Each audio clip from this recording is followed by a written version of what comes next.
की वैष्णवी हगवणे मृत्यू प्रकरणामध्ये सामाजिक कार्यकर्त्या अंजली दमानिया यांनी पोलिसांवर आरोप केलाय। पोलीस महानिरीक्षक जालिंदर सुपेकर हे हगवणे कुटुंबियांचे नातेवाईक आहेत आणि त्यामुळे या प्रकरणामध्ये सुपेकर यांनी हगवणे यांना मदत केल्याची शक्यता दमानिया यांनी व्यक्त केली आहे।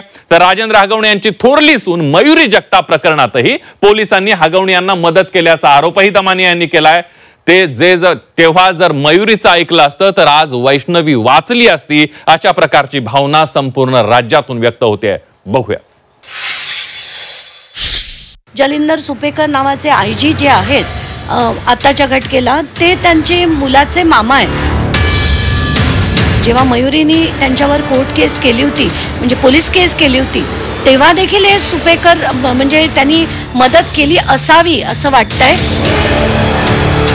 करिश्मा सुपेकर 2 दिवसांनी पोलीस स्टेशनला जातात, मयुरीच्या आईवर आणि भावावर FIR करतात आणि परत फरार होतात। वैष्णवी हगवणे छळ आणि हुंडाबळी प्रकरणात आरोपी हगवणे कुटुंबावर कठोरात कठोर शिक्षा करण्याची मागणी आता जोर धरू लागली आहे। सामाजिक कार्यकर्त्या अंजली दमानिया यांनी केलेल्या एका आरोपामुळे पोलिसांनी आरोपी हगवणे कुटुंबाला मदत केल्याचा संशय व्यक्त करण्यात येतोय। आयजी जालिंदर सुपेकर हे हगवणे यांचे नातेवाईक आहेत, त्यामुळे या प्रकरणात सुपेकर यांनी हगवणे कुटुंबाला मदत केली असण्याची शक्यता अंजली दमानिया यांनी व्यक्त केली आहे। त्यामुळे या प्रकरणात पोलीसही संशयाच्या भोवऱ्यात सापडले। मला अनेक गोष्टी कळत गेल्या, जसं जालिंदर सुपेकर नावाचे आयजी जे आहेत आताच्या घटनेला ते त्यांचे मुलाचे मामा आहेत।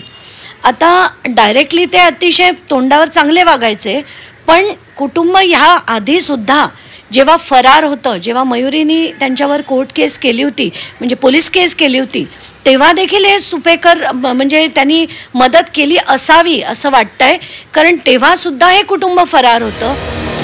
वैष्णवीच्या प्रकरणातच नाही तर राजेंद्र हगवणे यांची मोठी सून मयुरी जगतापच्या छळ प्रकरणातही दमानिया यांनी पोलिसांवर आरोप केले।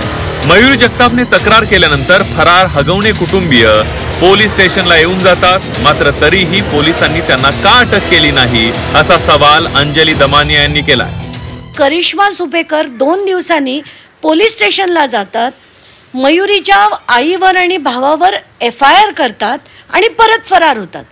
म्हणजे जर तुम्ही फरार आहात, पोलीस स्टेशनमध्ये जाऊन तुम्ही FIR करता, तर खरं पोलिसांनी अटक नाही करायला पाहिजे, पण त्या येतात, FIR करतात आणि परत फरार होतात आणि आल्यानंतर ते मयुरीला म्हणतात की तुम्ही आमचं काहीच बिघडवू शकणार नाही वगैरे वगैरे। याबाबत झी 24 तासनं पोलीस महानिरीक्षक जालिंदर सुपेकर यांच्याशी संपर्क साधला। यावेळी सुपेकर यांनी दमानिया यांचे आरोप फेटाळून लावले। होय, हे खरं आहे की हगवणे हे माझे दूरचे नातेवाईक आहेत, पण मी त्यांना कधीही पोलीस खात्यातर्फे कोणतीही मदत केलेली नाही। माझा या छळवणूक प्रकरणाशी दुरान्वयही संबंध नाही, असं झी 24 तासशी बोलताना जालिंदर सुपेकर यांनी म्हटलंय। वैष्णवी हगवणे छळ आणि मृत्यू प्रकरणात आता पोलिसांवरच आरोपांच्या फैरी झरताना पाहायला मिळत आहेत। राजेंद्र हगवणे हे मातबर नेते आहेत, त्यांच्या दबावामुळे त्यांच्या थोरल्या सुनेच्या तक्रारीनंतरही काही झालं नाही आणि वैष्णवीच्या तक्रारीनंतरही काही झालं नाही। 2 सुनांचा छळ करून हगवणे कुटुंबीय मोकाट फिरत राहिले, त्यामुळे पोलिसांना याची उत्तरं द्यावीच लागणार आहेत। निलेश खरमरेसह चंद्रकांत फुंदे, झी 24 तास, पुणे।